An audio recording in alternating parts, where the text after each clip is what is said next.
5 o'clock. Somewhere. Ben, you calling the roll? Have you been promoted or demoted to secretary? Maybe both. All right. Atkinson, Here. Howell, Lockwood, Here. Mumford, Here. Price, Here. Chair Davenport. Here. Unless there's any additions or changes or corrections to last month's minutes, a motion to accept, please. Motion. Second. Mr. Lockwood, second by Ms. Atkinson.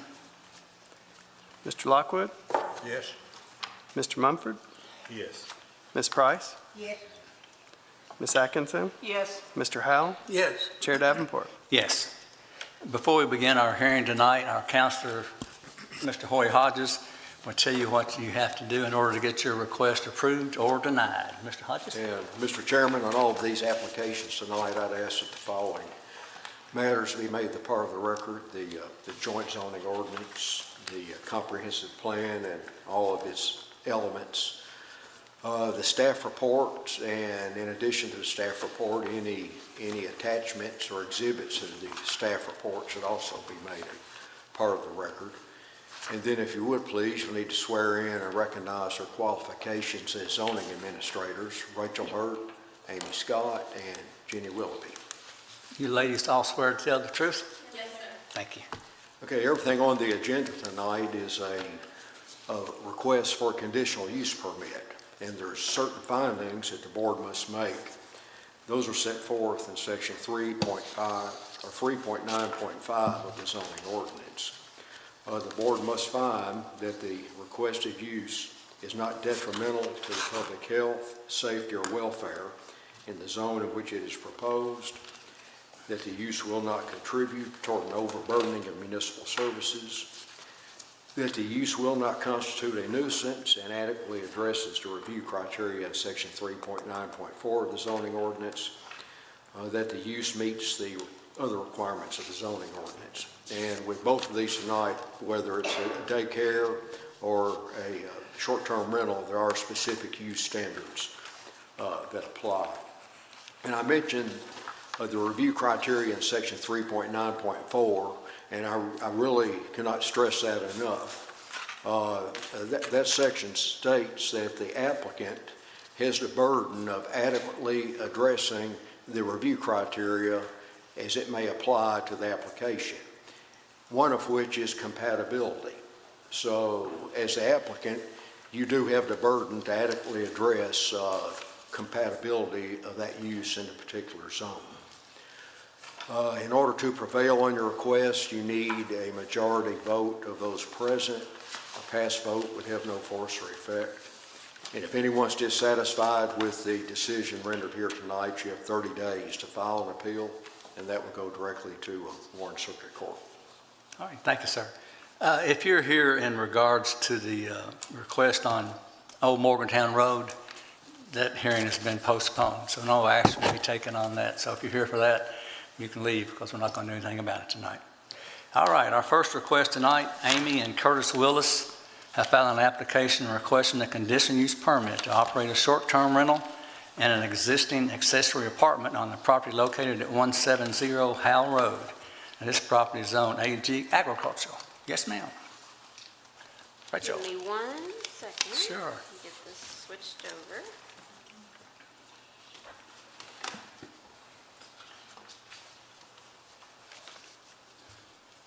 All right, I think we should be good to go.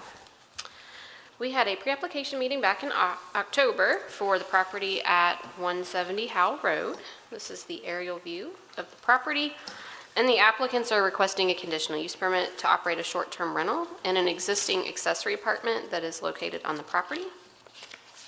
The current zoning is agriculture, and the current use is also agriculture. And this is the exhibit that was supplied by the applicants that shows the location of the short-term rental in this blue area back here. In the zoning ordinance reference, you'll find that section 5.1 of the zoning ordinance requires a conditional use permit to operate a short-term rental on property zoned agriculture. And you all are familiar with the specific use standards for short-term rentals. Those start on page 1 and go to the bottom there, and then we'll flip over to the back of page 2 And we'll look at the conditions that were supplied by the applicants. Number 1 is that there would be a maximum of 1 room for rent. Number 2, a maximum of 2 guest vehicles in the designated parking area. Number 3, quiet hours will be from 11 p.m. to 7 a.m. 4, there will be no signage on the property. And 5, if the property is ever sold or the applicant ceases the use, the CUP would be null and void. Below that, you'll find the conditional use permit findings there for your reference. And with that, looking back on page 1, under points to consider, the staff has none pending public hearing and testimony. Be happy to answer any questions. Very good. Does the board have any questions of the staff? Any question of the staff? Thank you, Rachel. Thank you. Is all the applicants here? Would you step up, please? So we excuse me, need to swear you in, maybe ask you a couple of questions.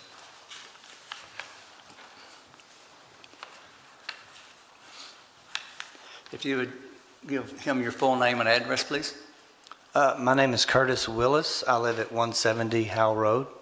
You want to talk to, ma'am? Amy Willis, 170 Howell Road. All right, do you all swear to tell the truth? Yes. And this request here, I knew you're going to live in the house that's there also and rent the accessory building out. That's correct. You're going to be living on the property, you're going to be there the whole time. How do you feel this is compatible with that neighborhood out there? Excuse me. We have talked to our neighbors already and let them know what we were doing. My mom, I moved my mom and dad in this. I built this for my mom and dad for me to take care of them for the last couple of years. And we knew that, eventually they would pass. And so we were hopeful that we could rent it out, Okay. But the neighbors, yeah, we talked to all the neighbors that adjoined the property, and they had no problem with it. With you living on the property, that does make a difference. You can kind of control what happens in it. Sure. That's for sure. Any questions from the board of the applicants here? Thank you very much. Appreciate it. Thank you. Any opposition to this request? Any opposition? How about a motion then? I make the motion to approve the conditional use permit docket number 2025-C-49 for a short-term rental with the conditions as presented in the staff report. The testimony presented in this public hearing has shown that the use is not detrimental to the public health, safety, or welfare in the zone at which it is proposed. The use will not contribute toward an overburdening of municipal services. The use will not result in increased traffic congestion, additional parking problems, substantial increase in population density, environmental problems, or constitute a nuisance. That the use otherwise meets the requirements of the zoning ordinance. And would you address the issue of compatibility in your finding? Under these circumstances, with neighborhood approval and the fact that the applicants actually live on the property to manage what occurs at the short-term rental, we feel like it would be compatible. That's a proper motion. All righty. Second. Motion by Ms. Atkinson, second by Mr. Lockwood. Ms. Atkinson, Yes. Mr. Howell, Yes. Mr. Lockwood, Yes. Mr. Mumford, Yes. Ms. Price, Yes. Chair Davenport. Yes. Your request has been approved. Thank you all for coming down. Our next request tonight, Everlay Properties LLC, care of Charles and Jenna Mansar, applicants, and CHM Capital LLC, care of Clay Miles, owner, have filed an application requesting a conditional use permit to operate a short-term rental on the property located at 218 Riverwood Avenue. And this property is zoned RM3 Townhouse Multifamily Residential. Rachel. Thank you, Chair Davenport. We had a pre-application meeting back in September for the property you just referenced, located at 218 Riverwood Avenue. This is the aerial view of the property. As you mentioned, the property is zoned RM3, and the current land use is single-family residential. And this is the site plan that was provided with the application. We do have a couple of property photos here that we can reference as needed. And then I'll just leave the site plan up as I go through the staff report. As you mentioned, the applicants are requesting approval of a short-term rental. This should look familiar to some of you at least, because there was a prior CUP approved in May of 2025 For the same location, there was the clause that if the property ever sold, that the CUP would be null and void. And so the new owners are here to request approval for the same use that was granted back in May. Okay. With that, I'll just jump to the conditions on page 2, and I will mention that these are very similar to what was approved in May of 2025, with the exception that the applicants are no longer proposing to prohibit signage for the short-term rental. Just for reference, if you all are curious, if the sign limitation is removed, the zoning ordinance would permit wall signage up to 10% of the facade, or a monument-style freestanding sign up to 5 feet in height and 60 square feet in sign face area. So we did just want to point that out for your consideration, as there's currently no proposal to limit the height or square footage for any signage that's placed on the property. With that, well, I can go through the original conditions, number 1 through 4 there, the first being a maximum of 3 rooms for rent. Number 2, a maximum of 3 guest vehicles in the parking area. Number 3, quiet hours will be from 11 p.m. to 7 a.m. And number 4, rooms will not be individually rented. And with that, looking back on page 1, aside from that note on signage, we did not have any additional points to consider pending any public hearing testimony and discussion. Be happy to answer any questions. Any questions from the board or the staff? From the staff? Thank you. All the Thank you. applicants, someone represent? Rachel, oh, I do sorry. have a Yes. question. As far as the signage, we've never approved signage for a short-term rental, correct? Not that if we have, it's maybe been a handful of times, but I don't remember any.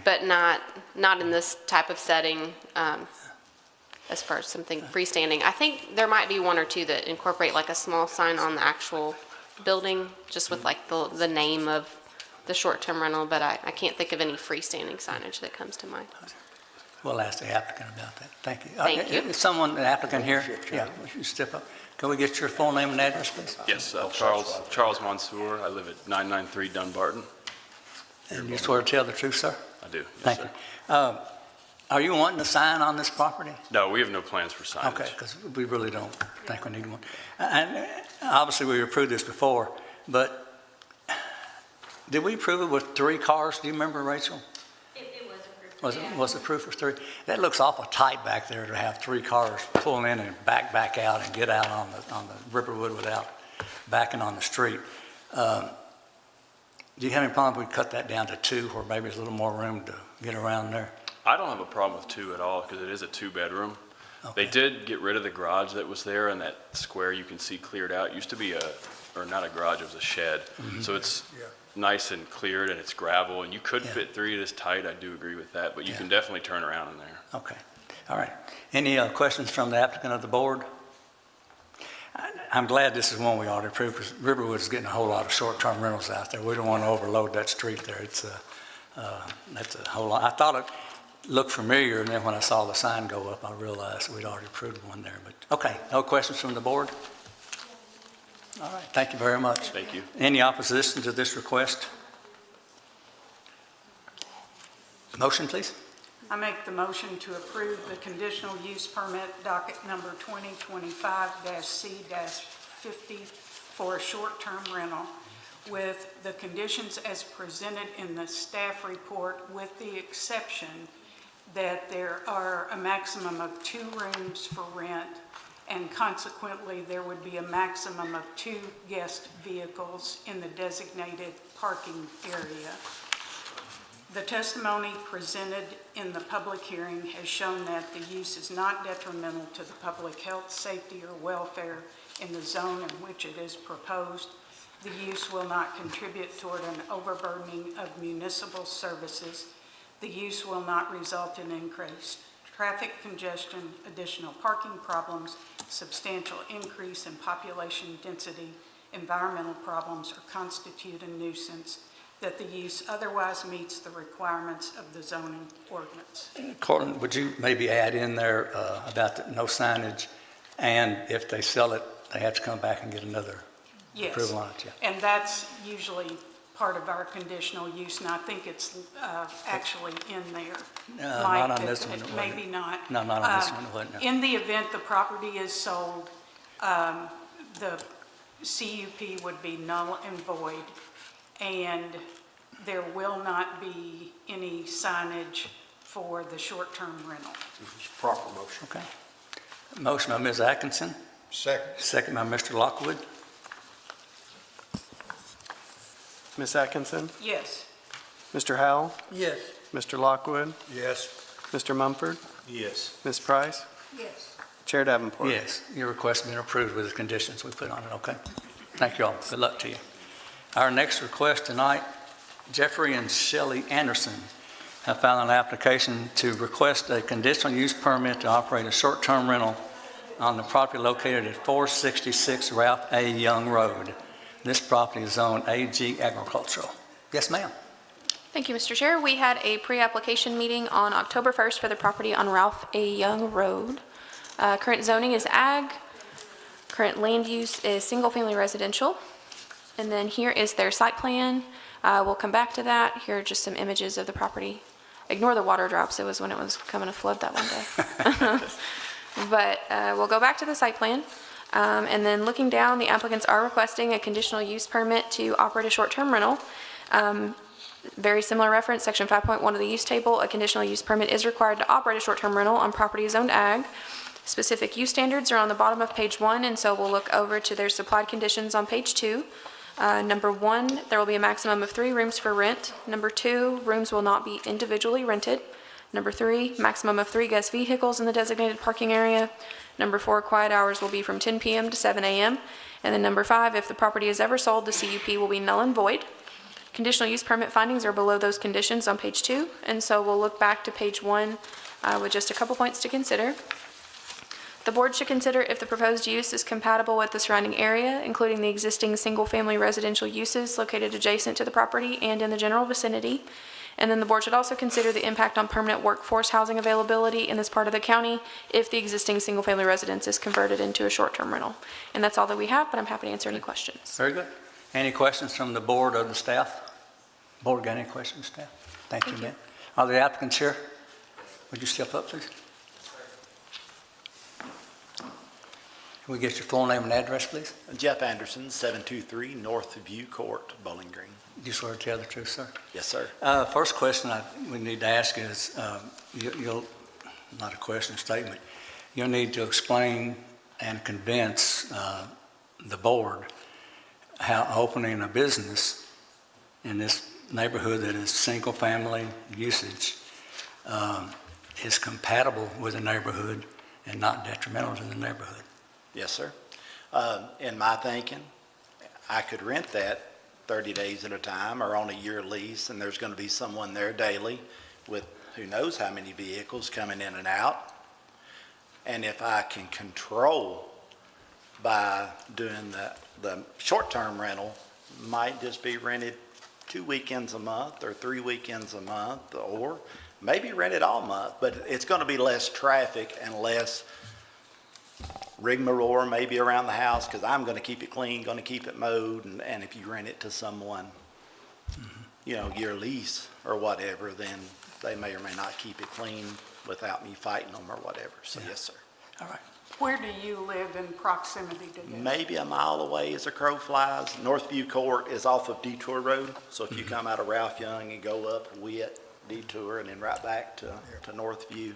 And how's this property being used? Do you currently own how long have you owned the property? I bought the property July, I think, and it was vacant. It was not as in good a shape as it is now, and is not as in good a shape, or it's going to be in better shape when I get done, and going to be better well kept along the way. Yes, ma'am. So there isn't, it's vacant. It hadn't been used as a residence. It had been used, the guy that lived there, the deceased. Okay. All right. Any other questions of the applicant? Got plenty of parking, that looks good there. Yes, sir. Okay. Thank you. All right, any other questions of the applicant? Thank you, sir. Do we have any opposition to this request? Any opposition? All righty, a motion, please.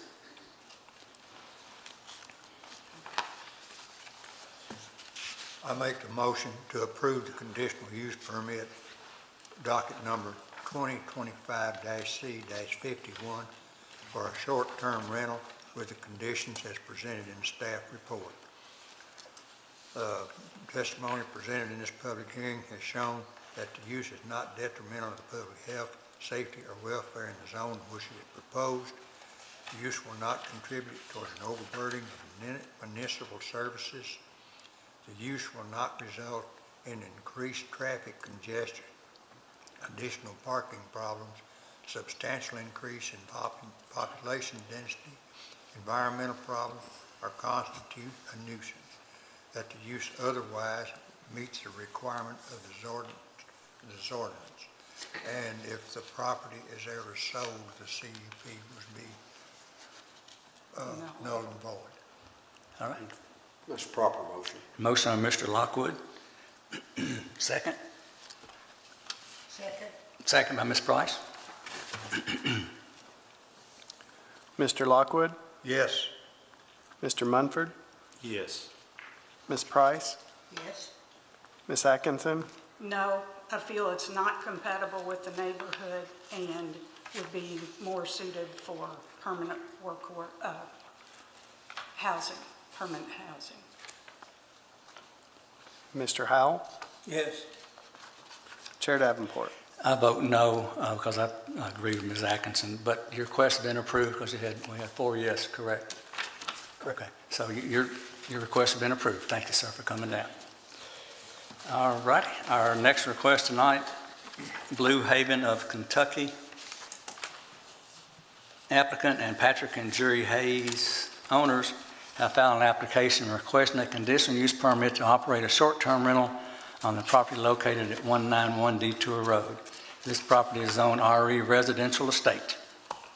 Yes, ma'am. Thank you, Mr. Chair. We had a pre-application meeting October 14th for this property on Detour Road. Current zoning of the property is RE. Current land use is single-family residential. And then here's their site plan, but we will come back. Here are some images of the property. And there's their site plan up for you guys. They are requesting a CUP to operate a short-term rental. Same reference in the zoning ordinance that a CUP is required to operate a short-term rental on property zoned RE, residential estate. The specific use standards for a short-term rental are on the bottom of page 1, and so we'll move over to page 2 to look at the conditions. Number 1, a maximum of 3 rooms for rent, sleep 6. Number 2, rooms will not be individually rented. Number 3, maximum of 3 guest vehicles in the parking area. Number 4, quiet hours will be from 10 p.m. to 7 a.m. And then number 5, if the property is ever sold or the applicant ceased the use, the CUP will be null and void. The conditional use permit findings are there below the conditions, and so we'll look back to page 1.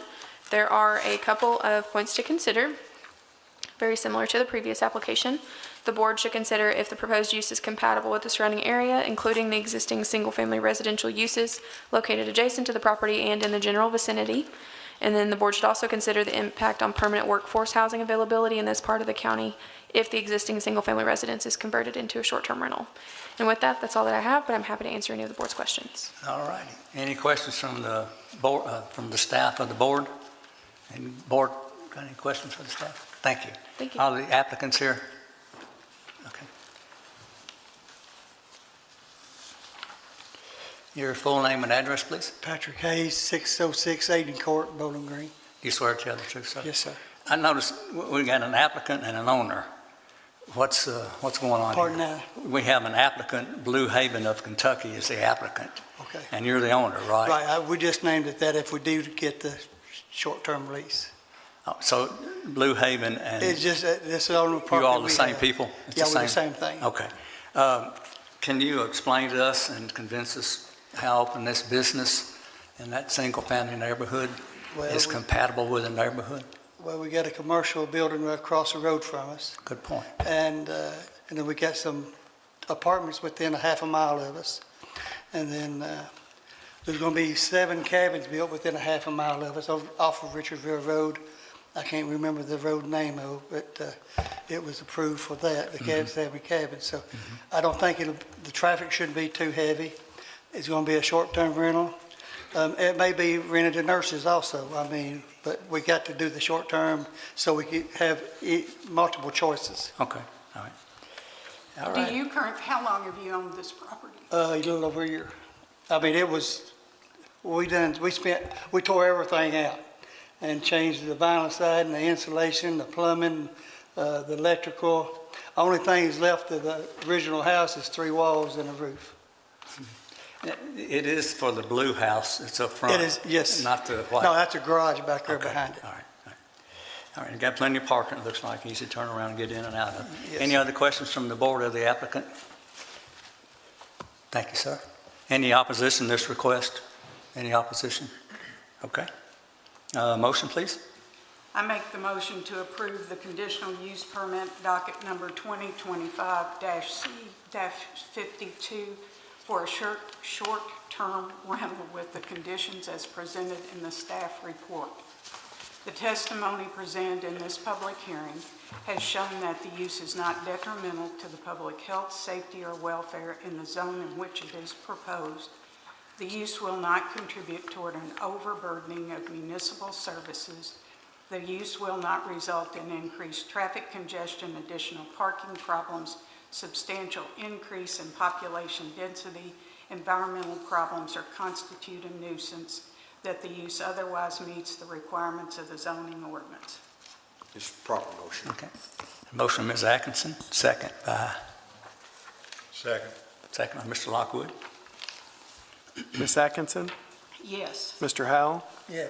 Mr. Lockwood, Yes. Mr. Munford, Yes. Ms. Price, Yes. Chair Davenport. Yes, I vote yes because it is commercially right across the street from you where the grocery store is, so that's the main reason I have no problem with it. All right, your request's been approved, sorry. Thank you very much. Our next request tonight, River LLC, care of Kevin Goff, has filed an application requesting a conditional use permit to operate a short-term rental on the property located at 1301 Nutwood Street.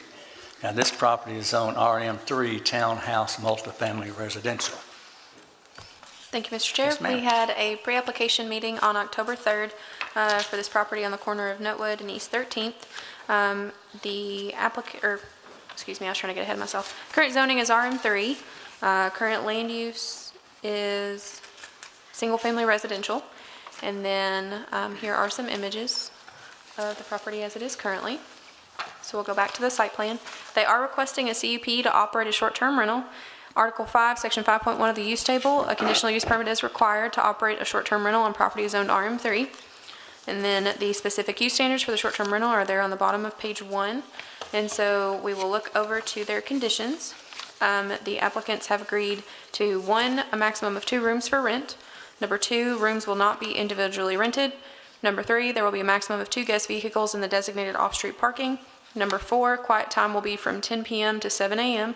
And then number 5, if the property is ever sold or the applicant ceases the use, the CUP will be null and void. And then if this application is approved, staff also suggests the following condition. The existing gravel parking area is not in compliance with zoning ordinance requirements. The applicant shall obtain approval of a site work permit and pave the 2 parking spaces shown on the attached site plan prior to the issuance of a short-term rental permit. The conditional use permit findings are there on the bottom of page 2. And so we'll look back to page 1 with a couple of points to consider. The board should consider the impact on permanent workforce housing availability in this part of the city if the existing single-family residence, is converted into a short-term rental.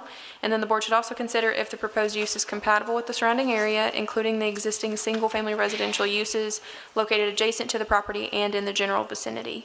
And with that, I'm happy to answer any questions. There's an additional information in the staff review summary section for you all as well. Does the board have any questions of the staff? Any questions of the staff? Thank you. Thank you. Mr. Goff, you could come up, please. Since you're an attorney, we don't have to swear you in.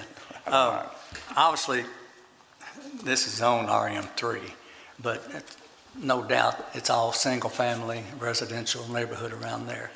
And if you go up maybe 1 or 2 blocks, we can see what happens once we start letting businesses on Nutwood and Magnolia. That whole street right off of Broadway is completely covered in businesses. Mm-hmm. And this is just kind of another creeping commercialization coming along the next block.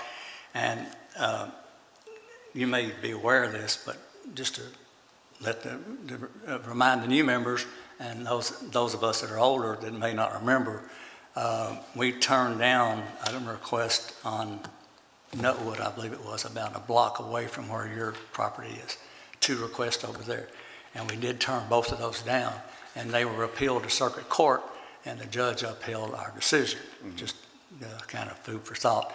So if you can explain to us how you feel like that, and convince us how this property in this single-family neighborhood is compatible with the existing houses from that block going towards TC Cherry School. Sure. Well, if you're looking at the picture here and you're standing in front of the residence directly to the right, there's a multifamily residence there. And then from best I can tell, there's 1216 Nutwood was approved for a conditional use permit for a short-term rental. If you're going further toward TC Cherry, I know of at least one multifamily, if not 2 or 3 or 4 multifamily residences that have been built there recently, so that it's not necessarily just a single-family neighborhood. I mean, of course, it is resident RM3, but I think most of the neighborhood's turning to a multifamily residence. We didn't approve that 1216 Nutwood. They got a zone change, and the Planning and Zoning Board approved that. We didn't. Fair enough. Isn't that the place we asked you about, Rachel? Because we asked how that happened, because we didn't approve it yet. And it's within eyesight of this property. Yeah. So it's- But, and you mentioned the property on the other side. Yes, granted, it's there, but we're concerned about taking Magnolia, and we start on this corner here. It could be like Ripperwood we mentioned a few minutes ago, and the next thing you know, you have one here, and you have one here, and you have one here. And even though it's a lot of rental property, we need workforce housing for that type of Well, housing. if you'll drive up and down that street right now, you'll see there are at least probably 7 or 8 houses that for rent. So I don't believe that workforce housing is an issue in that particular area. Okay, all right. Any questions from the board of the applicant? Any questions of the applicant? Okay, thank you, sir. Thank you. Any opposition to this request? Any opposition? Chair Davenport, Hey. just to, I need to note, the zone change was on Magnolia Street. Magnolia? Yeah, not on It was Nutwood, not just, Nutwood. just to make sure Okay. that we have that clear in the record. Sorry about that. Yeah, because okay, thank you. All right, any opposition? Being none, motion, please.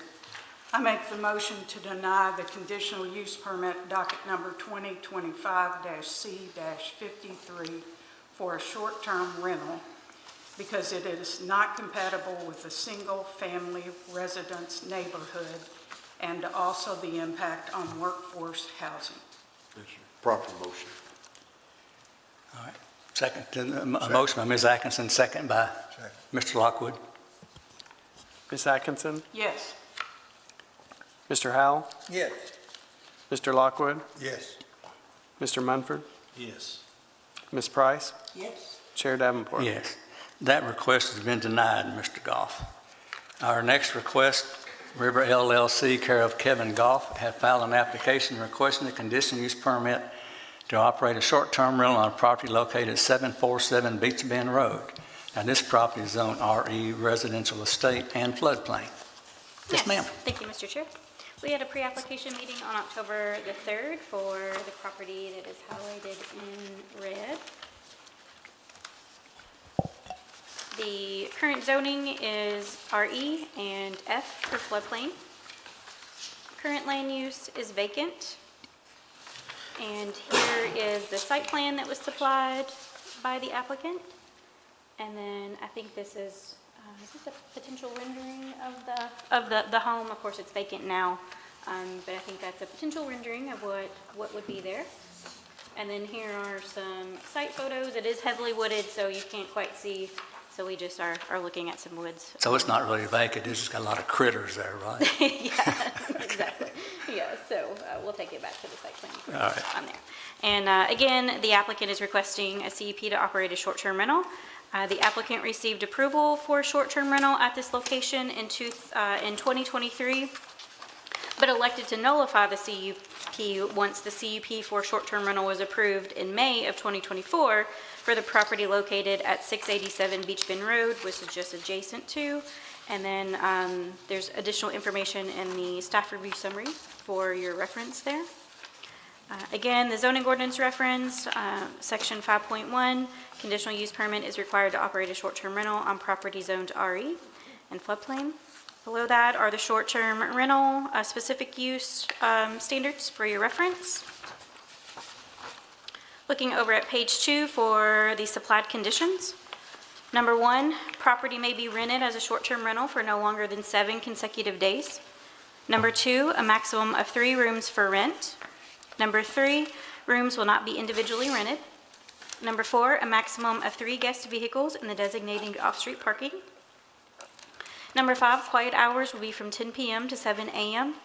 Number 6, no signage. Number 7, if the property is ever sold or the applicant ceases the use, the CUP will be null and void.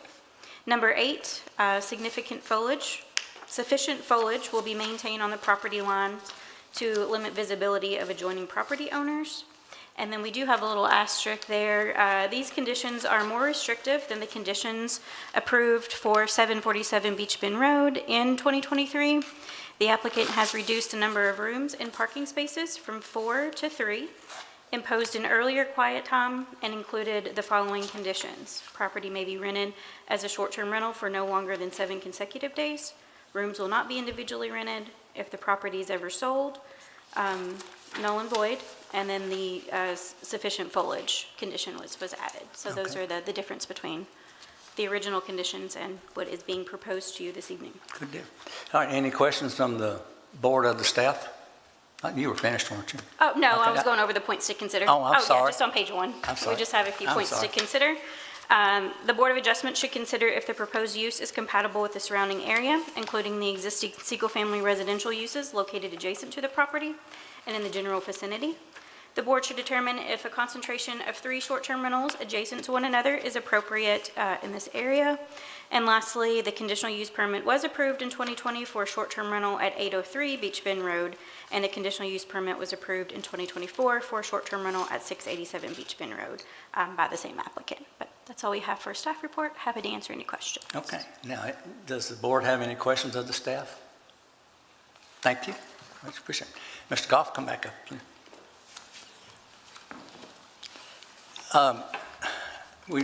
There's no building there, so do we have a problem not knowing what you're going to build and what kind of parking or driveway you're going to have? I went through 3 different building plans prior to selecting this particular building plan. I found this house over in Barren River. I tracked the owner down. She gave me her plans. I have those. I'm ready to construct the residence. I just need to be able to make money out of it to be able to justify the expense. Is that what it's going to look like? Yes, sir. That's what it's going to be? I intend to duplicate it. Okay. And I'm just a little We confused. approved this property, correct? And then you withdrew it. It was approved, and then I applied for the adjacent property, and as a condition of that, withdrew this. I was agreed to nullify for this particular property. Yes, ma'am. Is this property, now we've approved 2 on Beach Bend Road, right? Is this right in between the 2 we approved or just next door to one? It's directly between the 2. That's okay. So you have all 3 of them right there together? Correct. Short-term And rentals. my properties will be on both sides of it. Okay. Obviously, it's compatible with the neighbors. I mean, I'll try to help you out on that I a little bit. haven't had any issues with neighbors. I haven't had any disturbances. I've never had the police called. I've never had any issues at all, quite honestly. Okay. What's your typical renter? Generally, it's single families coming to visit from Mammoth Cave. That's about 70%. And most of them, and then generally, I may have 1 or 2 renters in their 20s a year, but most of them are people in their 30s, 40s, and 50s. And are you approving when people, is it on Airbnb or VRBO, or how are you managing this? Just on Airbnb. Okay. And do you approve the applicants? Yes, ma'am. I manage it myself. Okay. Do you get a lot of Beach Bend requests when they have the big car shows out there? Just the big weekends, otherwise no. Yeah. I bet you can get a pretty good dollar for those Beach Bend weekends. I'm not being nosy, it's none of our business. I leave it on fluctuating pricing, so it Yeah. depends on what the demand is. Yeah. But some weekends are pretty big, and some weekends you'd think otherwise. All righty. Any other questions from the board of the applicant? Thank you, sir. Appreciate it. Thank you. Any opposition to this request? Seeing none, or motion, please? I make the motion to approve the conditional use permit docket number 2025-C-54 for a short-term rental with the conditions as presented in the staff report. The testimony presented in the public hearing has shown that the use is not detrimental to the public health, safety, or welfare in the zone in which it is proposed. The use will not contribute toward an overburdening of municipal services. The use will not result in increased traffic congestion, additional parking problems, substantial increase in population density, environmental problems, or constitute a nuisance. That the use otherwise meets the requirements of the zoning ordinance. All right. Proper motion. Motion by Ms. Atkinson and a second by Second. Mr. Mumford. Ms. Atkinson, Yes. Mr. Howell, Yes. Mr. Lockwood, Yes. Mr. Munford, Yes. Ms. Price, Yes. Chair Davenport. Yes, that request has been approved, sir. Thank you very much. You about 50, well, you got 3 out of 4, let's put it that way. Not too bad. I appreciate you guys. Have a good evening. Thank you all. Good night. Our next request, Purple Door Realty, care of Dwight Burton, has filed an application requesting the conditional use permit to operate a short-term rental on the property located at 118 Cole Court. The property is zoned RM4, multifamily residential. Yes, ma'am. Thank you, Mr. Chair. We had a pre-application meeting on October the 16th for the property that is in red here. The current zoning is RM4. The current land use is single-family residential. And again, the applicants are requesting a CUP to operate a short-term rental. Here is the supplied site plan. And then we have a couple of photos for you. And again, the zoning ordinance reference, section 5.1 use table, a CUP is required to operate a short-term rental on property zoned RM4, which is multifamily residential. Below that are the short-term rental findings, or specific use standards. Looking over at the supplied conditions on page 2, be a maximum of 2 rooms for rent. Rooms will not be individually rented. A maximum of 2 cars in the designated parking area. There will be no signage on the property. Quiet hours will be from 10 p.m. to 7 a.m. And if the property is ever sold, the CUP will be null and void. Back to points to consider. The board should consider the impact on permanent workforce housing availability in this part of the city if the existing single-family residence is converted into a short-term rental. And the Board of Adjustment should consider if the proposed use is compatible with the surrounding area, including the existing single-family residential uses located adjacent to the property and in the general vicinity. That's all we have for a staff report. Happy to answer any questions. Very good. Any questions of the staff from the board? Questions, sir? Mr. Burton? One of our favorite customers. I don't know about that. I don't know about that. Just- Go ahead. We know what you want to do. Did we approve one for you in this area? You approved 2 on up the street. Was it on Webb? No, it's on Combs. On Combs, okay. To bring up something as a reminder to our new members and old ones too. A couple of years ago, we had a request on Wakefield that was right across the street from Potter Gray School. Okay. And one of the reasons that it was denied is because it's a single-family neighborhood. But one of the concerns that our board had was having short-term rentals in that closer proximity to a school. And the problem with that was, is concerned about predators finding, oh man, I can rent this place over here for 2 or 3 days, and it's a heaven for me. And we had a real concern with that on Wakefield at Potter Gray. And this one is just about as close as that property is Yeah, going to be. I went to Parker Benning. Yeah, and also, you've got parking for 2 cars. You can't turn around that driveway. There's no way where you can do that. Yes, yeah, I agree. Yeah, and so how do you think this is compatible with the rest of that neighborhood there? Well, first of school. all, that house was pretty much dilapidated when I bought it. I agree with And if you look at any of my Airbnbs, I invest on the west side of town. That's where I grew up at. That's home to me. And my houses are the nicest ones on the block. I brought everybody's property values up. I don't have any problem saying that. The effect on workforce housing, I remember when y'all added that requirement, right after COVID, those days are gone now. I mean, there's rent signs.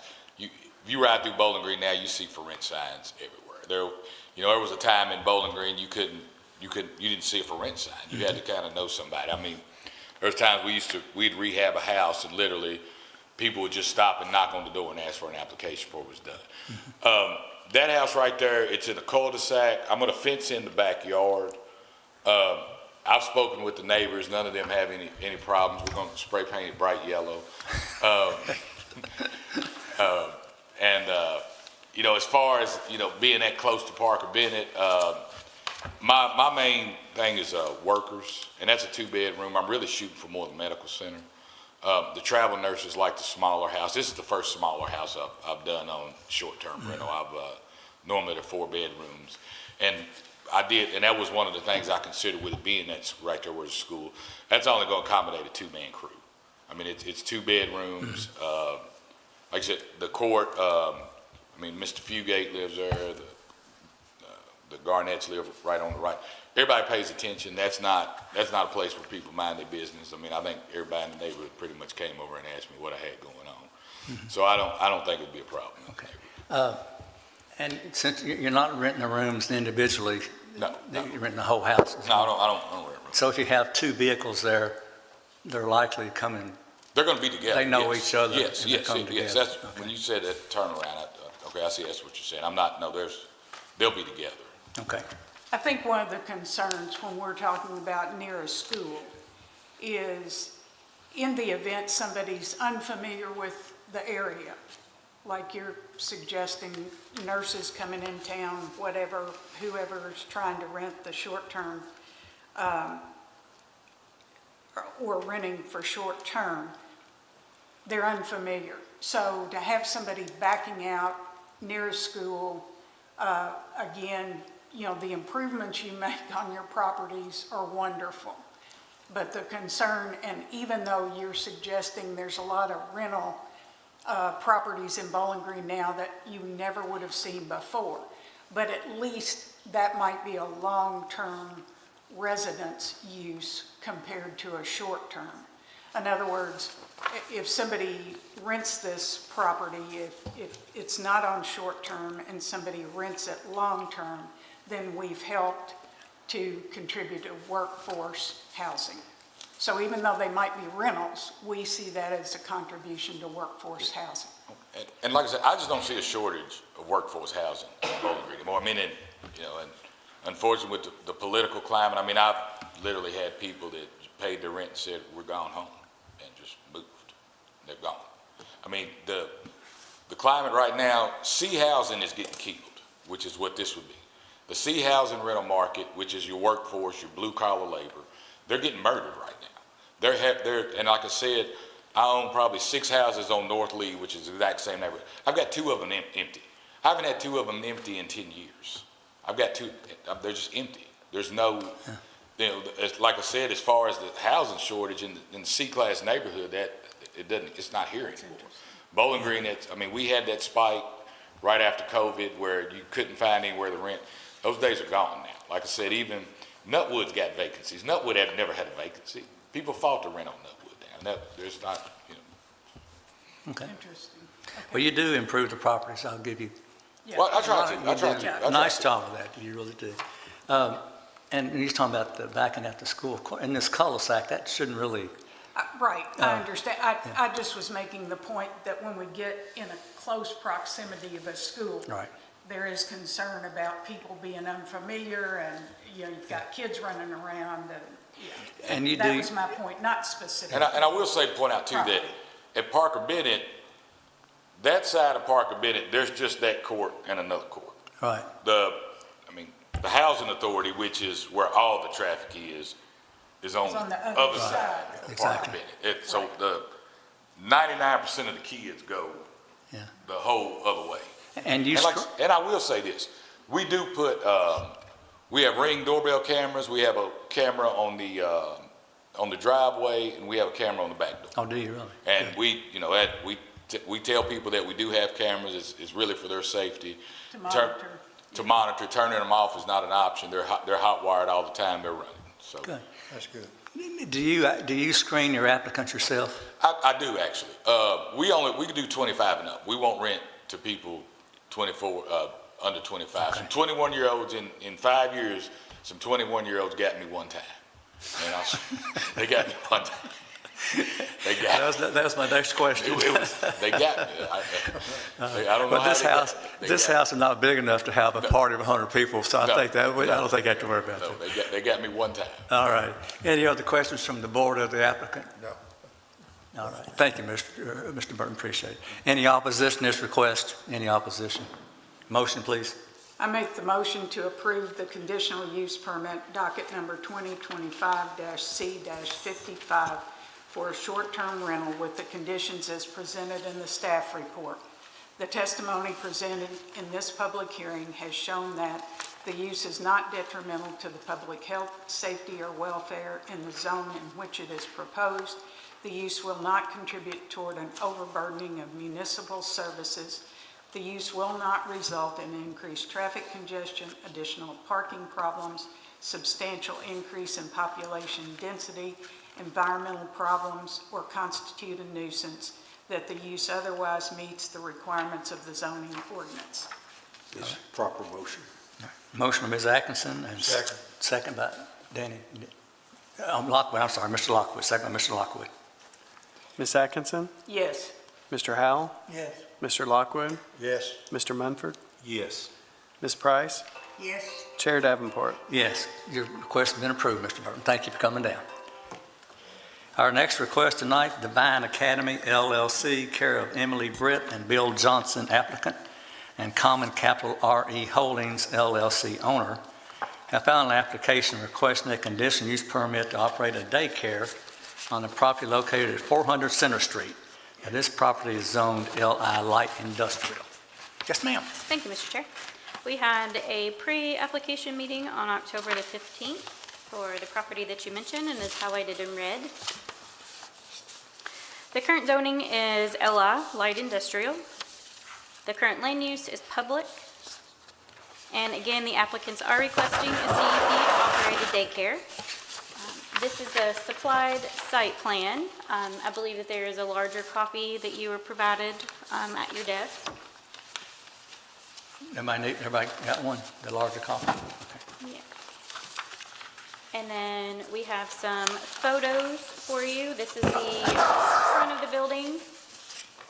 This is where the proposed new access point would go. The side of the building with the alley, drop-off zone, parking area and drop-off zone, and then the entrance on Center Street, and then another proposed drop-off zone for that. So with that being said, looking at the zoning ordinance reference, section 5.1, a CUP is required to operate a daycare on property zoned light industrial. Bottom of page 1 begins the specific use standards for daycares. Looking over at page 2 for the supplied conditions. Number 1, hours of operation will be 6 a.m. to 7:30 p.m. Monday through Friday. Number 2, there will be a maximum of 144 children. Number 3, all traffic on site shall be one-way, entering from Center Street and exiting into either East 4th Avenue or the alley. Below that are the conditional use findings. If we look over at page 3 to the staff review summary, the applicants are requesting a CUP to operate a daycare.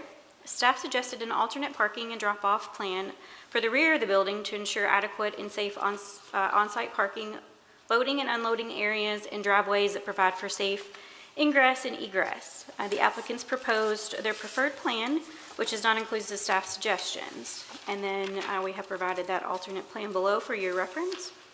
And then I just want to note that the City Public Works Department did confirm that a new access point on East 4th Avenue would be approved, and it is required to be a minimum of 5 feet from the intersection at Center Street. And then, of course, if the CUP request is approved, the property will function as generally shown on the site plan, and the applicants are responsible for obtaining all proper permits needed for the development. Looking back at page 1 to the points to consider. The board shall consider if the proposed site plan design provides for adequate and safe on-site parking, loading and unloading areas, and driveways that provide for safe ingress and egress.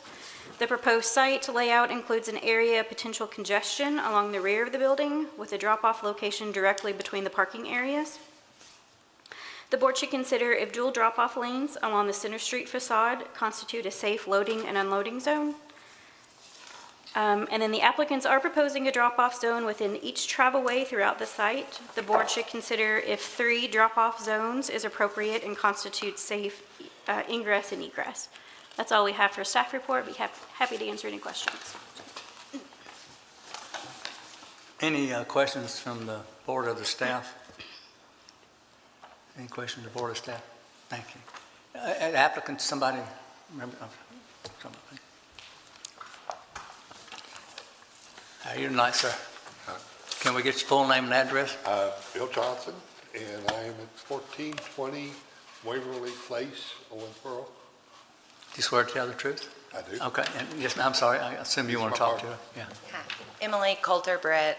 My address is 6152 Scottsville Road. Okay. You swear to tell the truth, ma'am? Yes. Thank you. I'm looking at your map here. I'm assuming that the building is adequate size for the number of children that you want to have there. Yes. That, the powers in the state have to approve that part. We don't have anything to do with that. We'll normally have 94, but there will be some periods of time that we'll have school-age children there as well, and we could get up to 140. So what age group are you actually going to have? The age group will be from infant to 5 years old. To 5 years old. Now, on the loading and unloading, I'm looking at your map, and I'll be honest, I'm a little confused on how we're doing this. The first question I got, where, if I'm looking at this correctly, where it says infant load and unload, Yes, now that's on the side of the building that's facing Life Skills or that's correct. Lisa's. Well, when I look at the building, I don't see a door there. Yeah, there It's is only a a door there. There's a garage door. No, there is. Is there a another door there? There, it's hard to see because of the landscaping is covering up that door. Okay. There is a door already there. Is there a sidewalk from the parking lot to the door? There is. Yes. There is one there? Okay. Yes. And you're going to have 2 other drop-off places also? And where are they actually going to be? Okay, the main drop-off area will be around where the offices are. That's facing Center Street. I'm sorry? Yes. Facing Center Street. That little small section there, it used to be Evergreen or what, their office, the fertilizer. Okay. True I think Green. that's right, yeah. Okay, all right.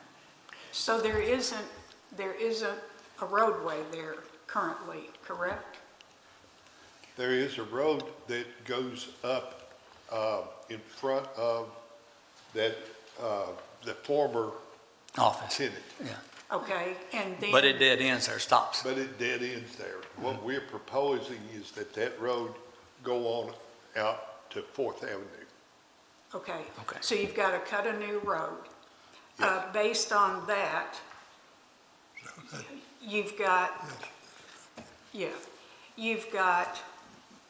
the retention area that'll have to be fenced off. Yes, Then you've got 2 additional areas that will be fenced for playground playground. areas. Yes, ma'am. But you're talking about a double drop-off that, I have concerns about a double drop-off, period. And our number one, having additional daycares in Bowling Green is wonderful. That's good news. But our primary concern is safety.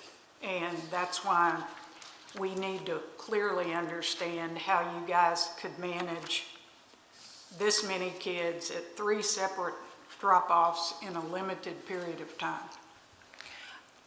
Operationally, this would be similar and just setup-wise to Holy Trinity, how their pickup and drop-off is with the portico and the 2 lanes. The majority of the children, the 2-year-olds through 5 through pre-K, would be utilizing the front 2 lanes, similar to Holy Trinity's main drop-off. The infants and 1-year-olds would utilize, it wraps around the side through the back of the building, to where parents would stop and walk their children in. And that was for many reasons. One, to not congest the road, to get people off of the road, and also to quicken the drop-off, pickup procedure, and for safety. So your expectation is all the vehicles are going to come from the alley? No, the vehicles, the entrance would be off of Center Street. Only Center Street, Okay. Yes, sir. only Center Street. Okay, so center, so their exit lane on the infant is going to be toward the alley? Yes, ma'am. That's correct, yeah.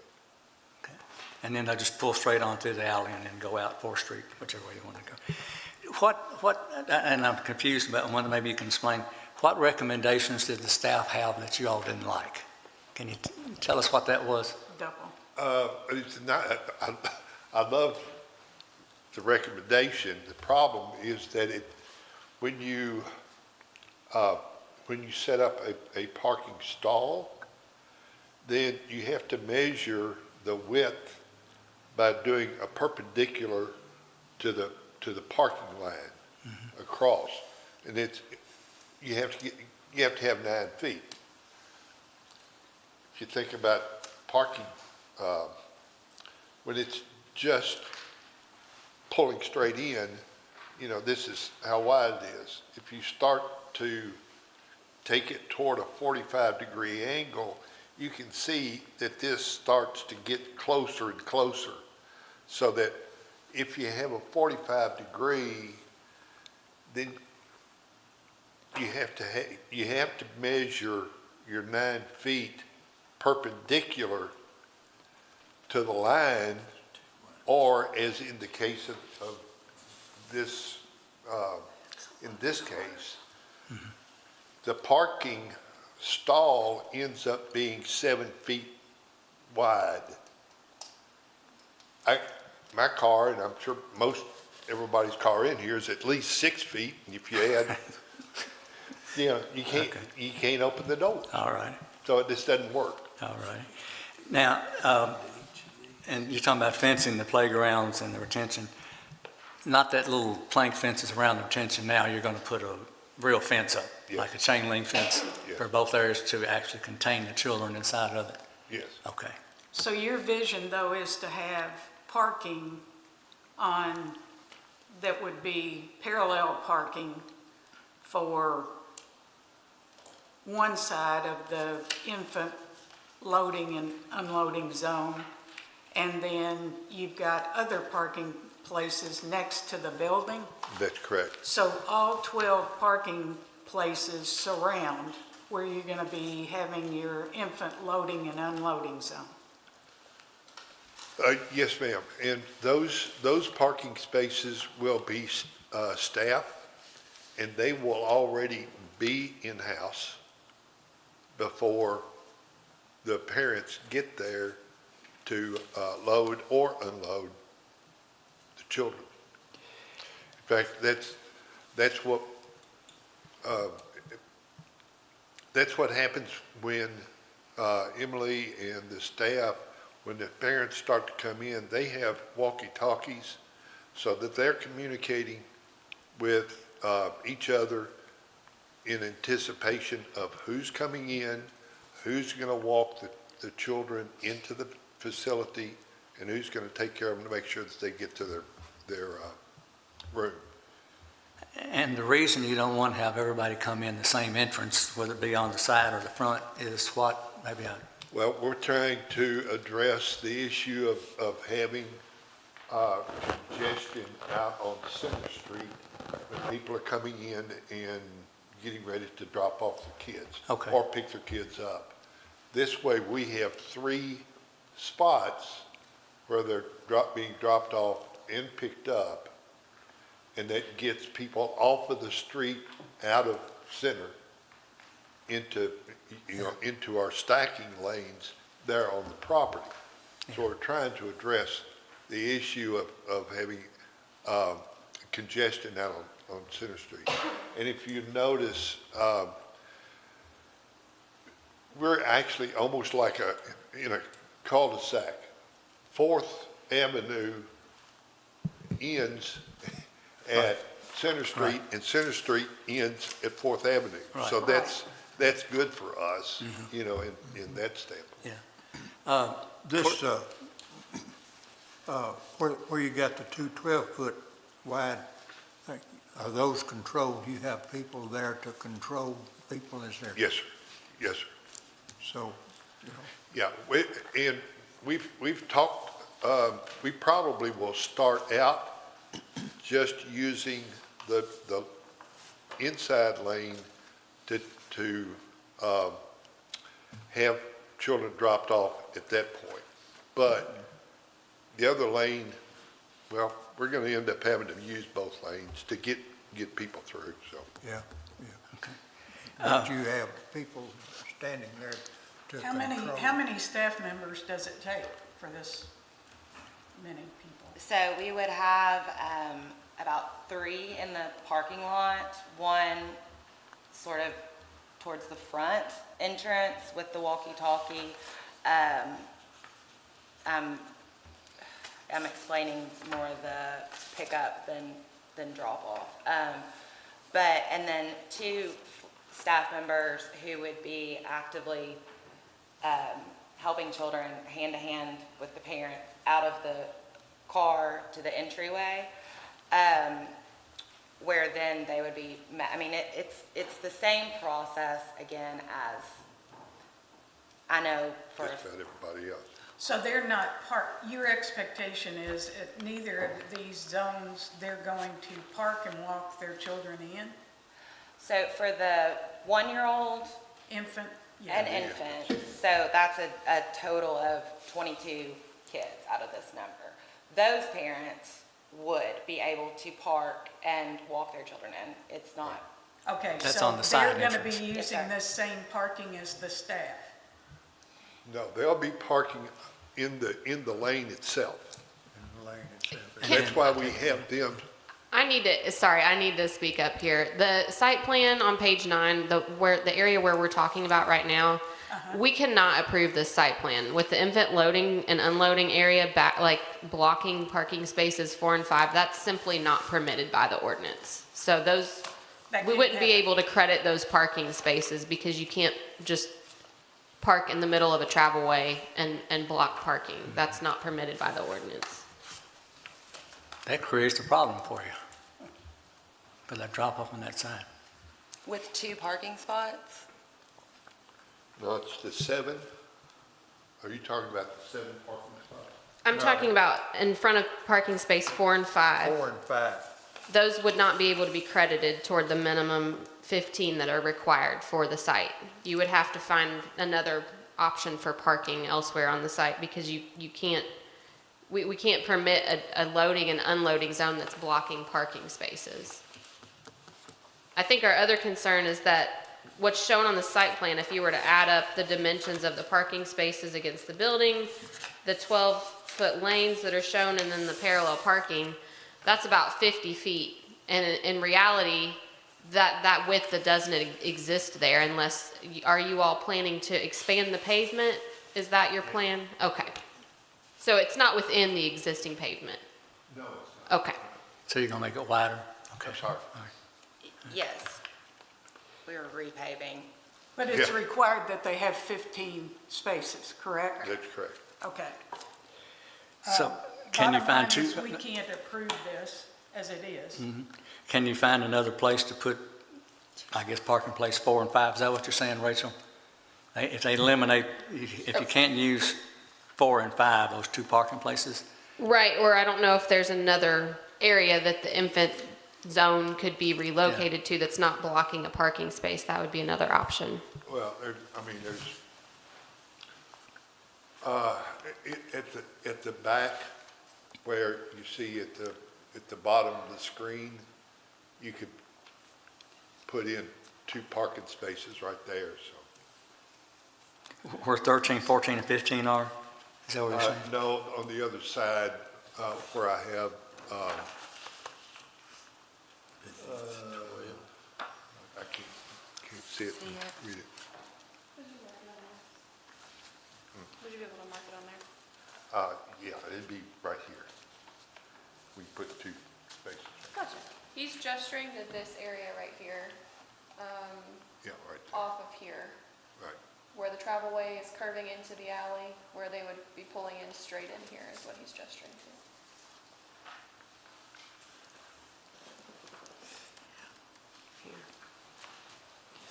So are you loading and unloading students there also? Is that the third place? Yes, it is. But they would not be loading and unloading in front of those 2 spaces. Okay. The, going towards the alley, I see, what's it, 1 yard load, unload? 1-year-old. A 1-year-old, that's what that means. Sorry about that. Yeah, I'm sorry. But- I would prefer, Mike, that I would suggest that this be tabled and he work with planning and zoning. We identify these proper parking places. I still have concerns about 3 loading and unloading zones going. I don't care if you've got 50 staff members. That's a concern for me. But obviously, the parking, a minimum of 15 spaces, has to be outlined for us. That's requirement, correct, Rachel? They've got to have 15 spaces. Right, 15 is the minimum, yes. Obviously, we don't have any problem with the daycare center there. That's not an issue. Our concern is all the drop-offs and pickup points you've got, and you can't block here and you can't block there. And it's a concern of yours too, because we can't improve it if they say they're not going to improve it there. So, you're going to be at a dead-end street there. Right. So I think what Cortland is suggesting, y'all maybe get with them and try to figure out, you've got enough space there. I'm sure you can come up with some idea of where you can drop off and pick up these people without going through. This, to me, looks pretty complicated. I would think you'd find a simpler way. Yeah. Yeah, as I said, we were trying to move, we thought traffic out on Center Street would be a concern. Yeah. Maybe we took more from that than having the 3 drop-off zones. and 'Cause pickup zones. that, luckily, as you said, that part of the street is not heavily traveled. Right, yeah. Most people that come there are going to Lisa's or whatever the diner is down there, Fifth Street Diner, whatever it's Yeah, called. Fifth Street Diner and Roland Bland. Park, that's it, Park, yeah, that's the right only reason they across go the through there, yeah. And But if there you're, is quite a bit of traffic next door at Life Skills. Life Skills, yeah, Several yeah. cars were active when I happened to be, when I went to this site. There was a lot of activity. Apparently, everybody was just leaving at once. And the first thing that crossed my mind was, I had a bunch of children and parents and trying to get in and out at the same time. Right. It was going to be real busy on this alley and on Center Street. all right. Do we need to, We're Type- absolutely is concerned about safety. I know you like to get this going, but do you have any problem with us tabling it? Because I'm afraid if we vote tonight, it might not pass, and if it doesn't pass, you have to wait a whole year before you come back. If you change the plans, you can come back next month. Okay, all right. Can I ask one question? Sure. As far as the current plan with the infants and then 1-year-olds around back, does it make any, we apologize for this drawing. We're working with a builder currently, who we should have from the architect soon. That's the okay. actual drawing, but is it clear that the infant and one-year-old entrances would, those are direct exterior entrances to the classroom? So so the purpose of the location, it's not that I would be concerned about the location being close to the classroom. That sounds great, so that children aren't having to go through the building.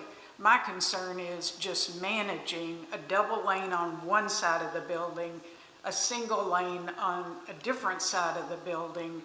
So it's more about just managing 3 different essential drop-offs for me. And again, parking all around where you've got a drop-off zone also concerns me. But again, I can't speak for the rest of the board. This, let me get one thing straight here. Where you have the 2 stop areas right here coming in, most of those will go straight out on 4th Street when they drop their children off. Yes. So they're not coming around and getting. No. Not in the same area. Yeah, I understand that. Yeah, okay. That plan looks good. That part Me looks too. really good. Yeah. Yeah, that part's I great. get that Yeah, part. yeah. Yeah. I think my concern is the infant drop-off zone with having all the parking around it, and then the fact that you actually have 3 drop-off points. Okay. I understand for efficiency, that makes all the sense in the world, but it's got to be managed for safety. Absolutely. All right. Okay. We have a motion to table it? I make a motion, we table it. Okay. Second. Second. Motion by Mr. Lockwood, second by Ms. Atkinson. All right, thank you. To confirm, are we tabling it to the December 11th meeting? Well, whenever they want to come back. That's up to, whenever they get with the plan Do we worked out, need they a- think it'd be acceptable, yeah. I mean, I don't care whether it's December, January, February, March. Do we need a date to table? Well, it to table it and not re-advertise, we typically have to set a date on the record. Right. Otherwise, we could just table it indefinitely, and then when they have a new plan, Okay. then we could assess a $100 re-advertising fee and just re-advertise it when it's to be heard. Will you all be ready by December 11th? Do you have That's any? 1 month. Oh, yeah, I think so. And then we'll, I guess, 2 weeks before December 11th, honestly, because so we have time to send everything out. Absolutely. Okay. Yes. So Yes. we'll All right. table So we'll it shoot to for the the date 11th. certain. To December 11th then? Table to then? Okay. All right. That's a motion and a second. I second. Mr. Mumford, second, yeah. Okay. Thank you all. Thank you. Thank you. I don't guess we have to call the roll on that, do we? We probably should, yeah. It won't take but a second here. Mr. Lockwood? Yes. Mr. Munford? Yes. Ms. Price? Yes. Ms. Atkinson? Yes. Mr. Howell? Yes. Chair Davenport? Yes, and I forgot to ask anybody against this, but nobody was here, so I didn't ask it, but Nobody will. They can come back. you might place If in they the work, minutes yeah. that there was no opposition to the request tonight, so thank you. Bill, I didn't recognize you when you came in. I'm sorry, it's been so long since I've seen you. I saw your name up there and I thought, I remember him. It's been a long, so you're in Owensboro now? You're not in Tennessee anymore? I'm sorry, we're adjourned. Wait a minute, what, you got new business? No, sir. Any old business? I'm sorry. No, sir. Now we're adjourned. Are you in